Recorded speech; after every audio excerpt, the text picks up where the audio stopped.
Olá! Hoje a gente vai explorar juntos uns trechos bem instigantes da introdução da História Geral da África.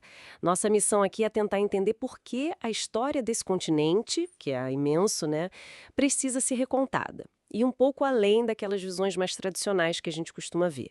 E olha, já para começar, tem uma coisa curiosa: a própria palavra África.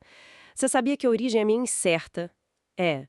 Tem várias teorias, falam de povos berberes, de palavras fenícias, latinas. Sim, é verdade. Isso já mostra como até o básico, o nome, já carrega uma complexidade, né? E às vezes um certo desconhecimento. Lembra daquela imagem antiga dos mapas? Ibi sunt leones. Aqui existem leões. Claro, lembro. Por muito tempo foi meio assim que viram a África, né? Um lugar de mitos, de vazios na história. Exatamente. E o texto que a gente está analisando, ele argumenta justamente isso. Que a história africana foi muitas vezes mascarada, camuflada, desfigurada. E isso não foi só por ignorância, assim, teve também interesses externos, né? Ah, sim. Interesses da colonização, do tráfico de escravos.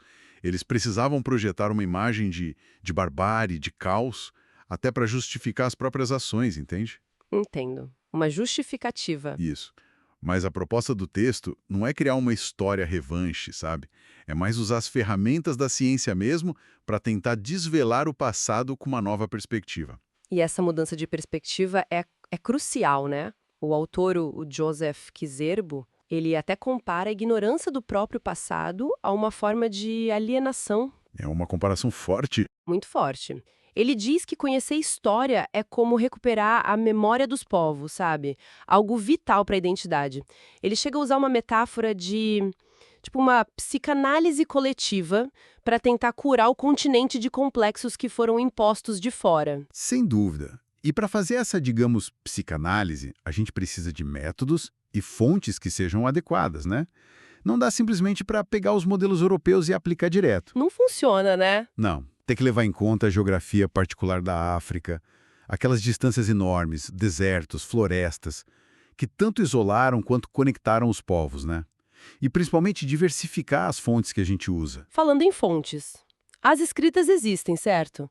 Mas o texto aponta que elas são meio desiguais e muitas vezes vêm carregadas daquele viés colonial. Como é que a gente supera isso? Olha, a chave é a releitura crítica, muita crítica.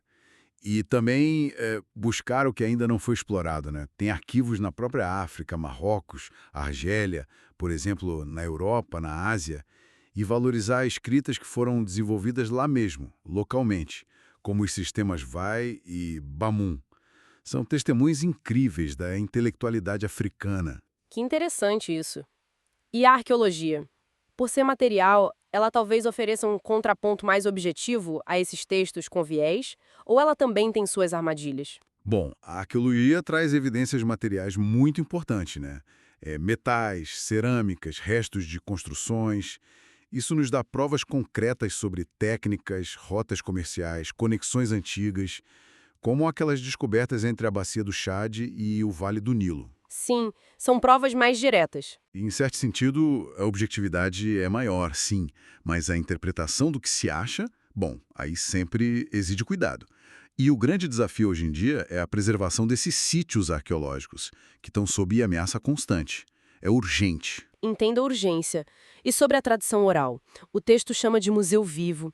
Sempre teve um certo ceticismo acadêmico com ela, né? Ah, sim, muito ceticismo.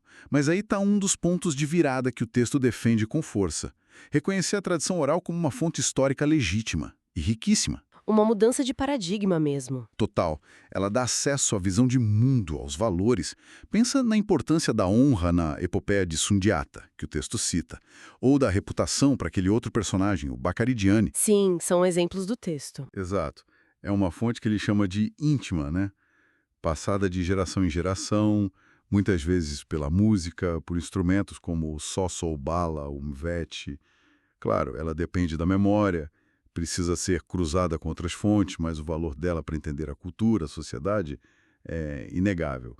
Aceitar isso é desafiar uma longa tradição acadêmica bem eurocêntrica. Essa valorização da oralidade é mesmo fundamental. E a linguística? como ela entra nessa reconstrução toda? A linguística é, puxa, uma ferramenta poderosa para rastrear o passado onde não tem escrita, sabe? Ela ajuda a mapear grandes migrações, tipo a expansão banto pelo continente. Aquela grande expansão. Isso.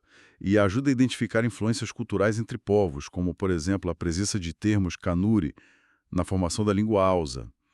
Permite até corrigir distorções em nomes de lugares, de pessoas que foram registrados de forma errada por estrangeiros. Faz todo sentido.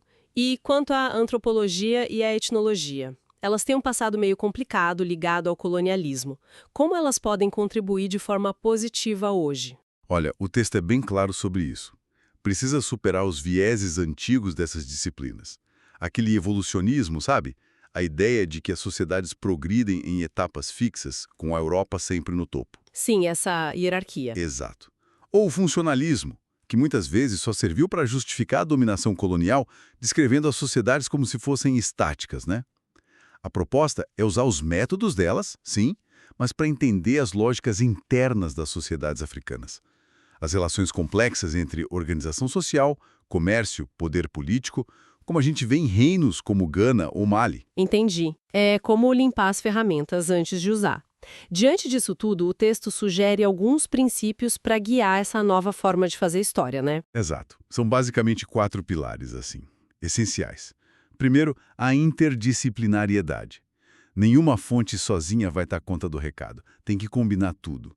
Arqueologia, linguística, tradição oral, fontes escritas. O segundo é a perspectiva interna, que me parece chave. Olhar a história a partir da África, né? E não como se o continente fosse só um palco para as ações que vêm de fora. Uma revolução copernicana, como o texto diz. Precisamente. O terceiro pilar é fazer uma história dos povos, ou seja, abranger o continente todo. Ir além daquelas fronteiras artificiais criadas pela colonização, buscando o que há de comum, os intercâmbios. E isso implica também abandonar termos pejorativos como tribo, por exemplo. Importante abandonar esses termos. E o quarto pilar? O quarto é focar nas estruturas de longa duração. Analisar as civilizações, as instituições sociais, políticas, as tecnologias, as mentalidades, as culturas. Em vez de ficar só naquela crônica de eventos de grandes homens, sabe? Então, resumindo um pouco, a mensagem principal é que a história africana, embora seja complexa e por vezes tenha sido obscurecida, ela é recuperável. Mas isso exige um esforço consciente, crítico, que use todas as ferramentas que a gente tem de forma interdisciplinar e, acima de tudo, que coloque a África e as suas próprias dinâmicas no centro da análise. E compreender essa história revisitada, pelo que o texto diz, não é só um exercício acadêmico, né? Para os povos africanos, é afirmado que é um direito fundamental, quase como uma base para fortalecer a identidade e poder projetar o futuro. E para o resto do mundo, é indispensável para a gente ter uma visão realmente completa da jornada humana. Exatamente. Então, fica talvez uma reflexão para a gente pensar, né? Até que ponto esse ato consciente de um povo reescrever a sua própria história, resgatando vozes que foram silenciadas, questionando narrativas que foram impostas, até que ponto isso pode ser um motor poderoso, não só para a gente entender o passado, mas para efetivamente construir um futuro diferente.